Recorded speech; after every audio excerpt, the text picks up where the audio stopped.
Achacha, kiki kino kye ndabako? Mwagambye tugenda mu katale k'e Masaka. Ngamba akali mu city. Keekano. Katulabe. Keekalinga ekiraalo ky'ente. Mumpe magetisi zange tusomoke. Gwate tunaagamba ki? Tulina okugula ku by'essava bya Christmas. Naye abaffe.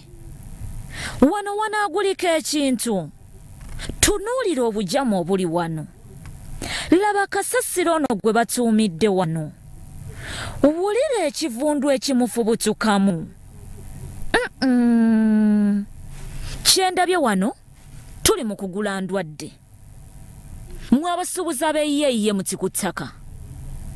Temusobola kufuna midaala mwe muteeka bintu ebyo. Mukimanyi nti ebyo byakulya biriibwa bantu. Mmwe kambaveeko. Abakulembeze mu katale k'e Masaka. Eno ye site gye mwasaba. Eyina kubeera bweti. Feno nga Soul TV, wano we tuviiriddeyo. Ne tubasaba okuvaayo okutereeza embeera y'abasuubuzi nga tebannalwala ndwadde ziva ku bujama. Area awareness ne basimba eddan buli lwa bbalaza mu munnyo ku 3 ku Soul TV omunnyo.